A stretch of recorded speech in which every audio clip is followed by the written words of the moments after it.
John chapter 18, verse 1 through chapter 19, verse 42.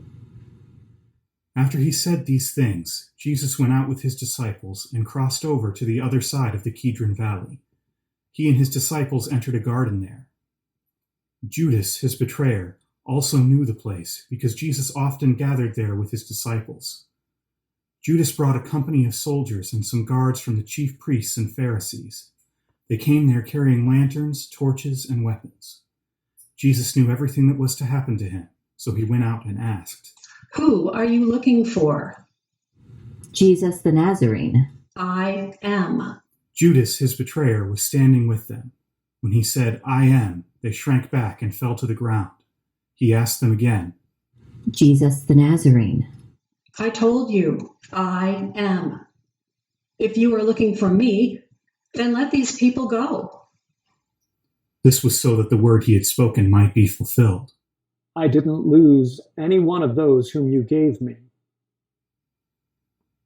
Then Simon Peter, who had a sword, drew it and struck the high priest's servant, cutting off his right ear. The servant's name was Malchus. Jesus told Peter, "Put your sword away. Am I not to drink the cup the Father has given me?" Then the company of soldiers, the commander, and the guards from the Jewish leaders took Jesus into custody. They bound him and led him first to Annas. He was the father-in-law of Caiaphas, the high priest that year. Caiaphas was the one who had advised the Jewish leaders that it was better for one person to die for the people. Simon Peter and another disciple followed Jesus. Because this other disciple was known to the high priest, he went in with Jesus to the high priest's courtyard. However, Peter stood outside near the gate. Then the other disciple, the one known to the high priest, came out and spoke to the woman stationed at the gate, and she brought Peter in. The servant woman stationed at the gate asked Peter, "Aren't you one of this man's disciples?" "I am not." The servants and the guards had made a fire because it was cold. They were standing around it, warming themselves.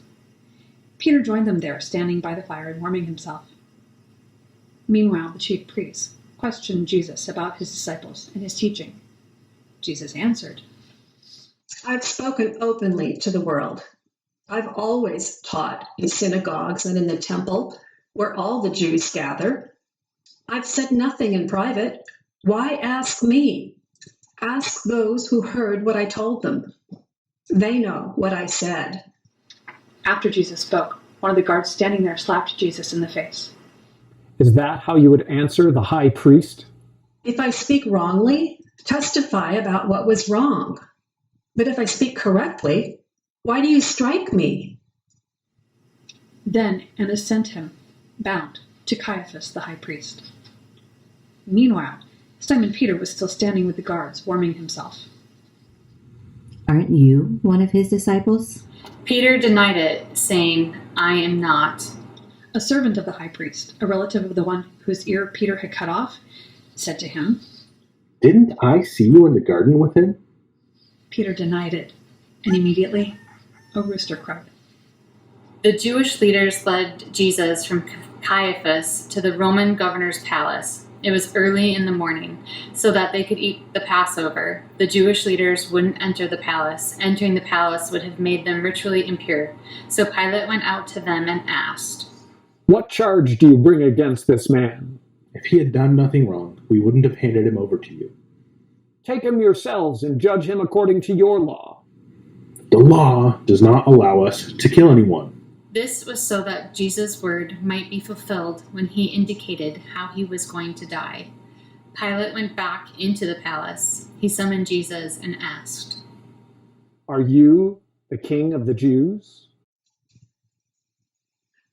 Do you say this on your own, or have others spoken to you about me? I'm not a Jew, am I? Your nation and its chief priest handed you over to me. What have you done?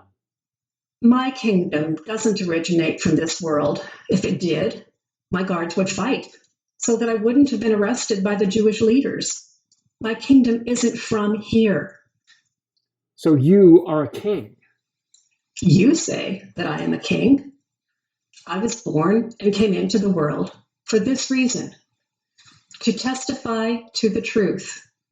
Whoever accepts the truth listens to my voice.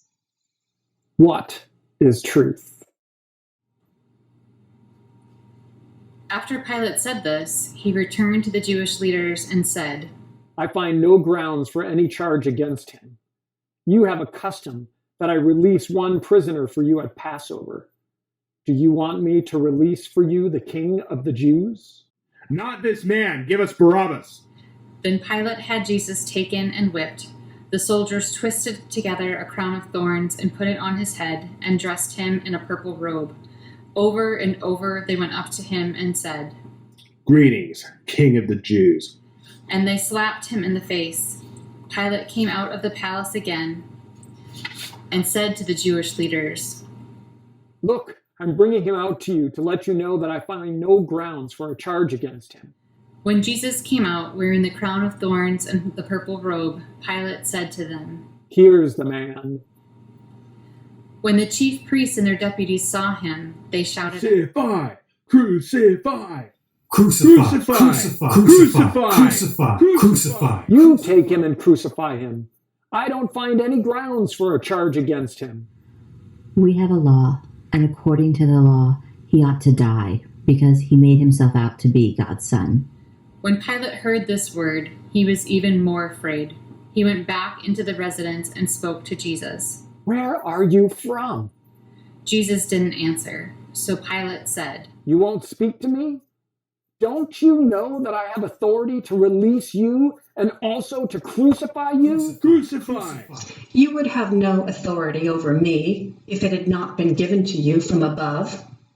That's why the one who handed me over to you has the greater sin.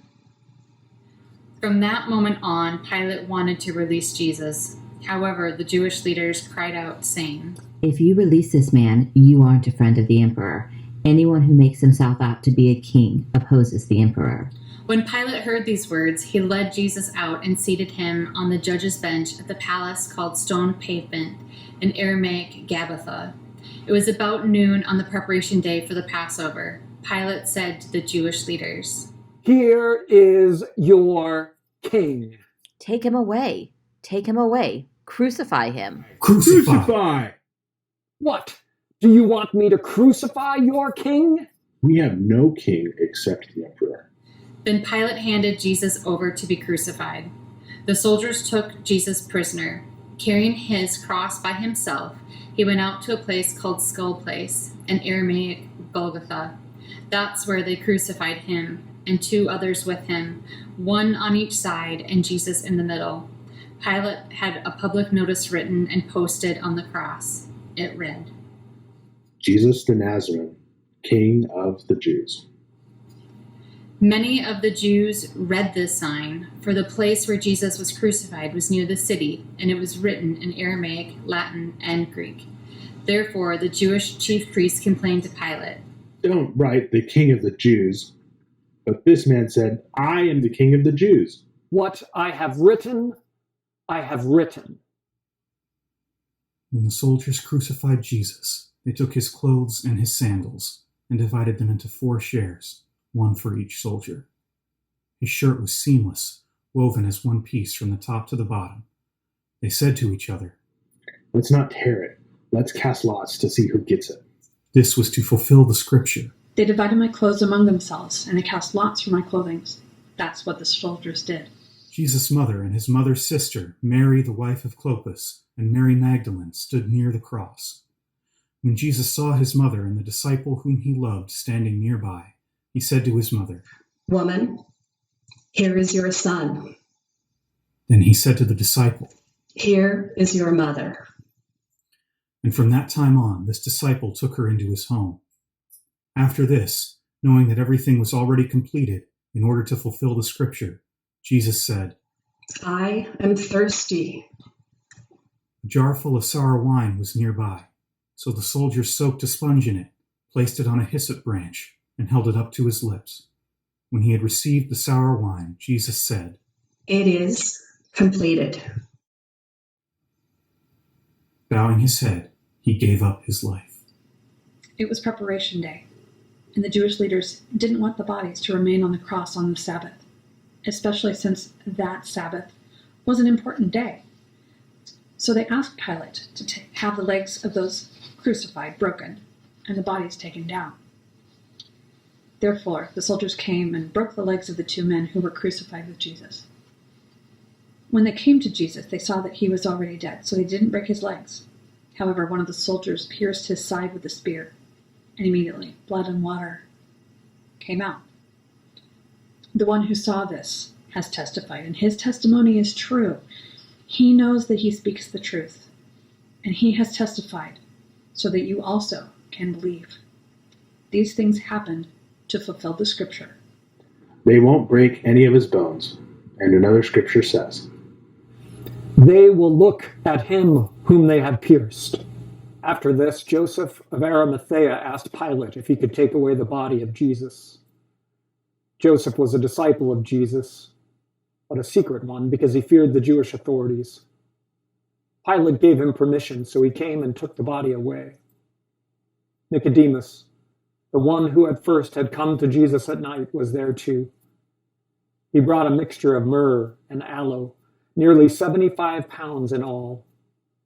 Following Jewish burial customs, they took Jesus' body and they wrapped it with spices and linen cloths. There was a garden in the place where Jesus was crucified, and in the garden was a new tomb in which no one had ever been laid. Because it was the Jewish preparation day and the tomb was nearby, they laid Jesus in it.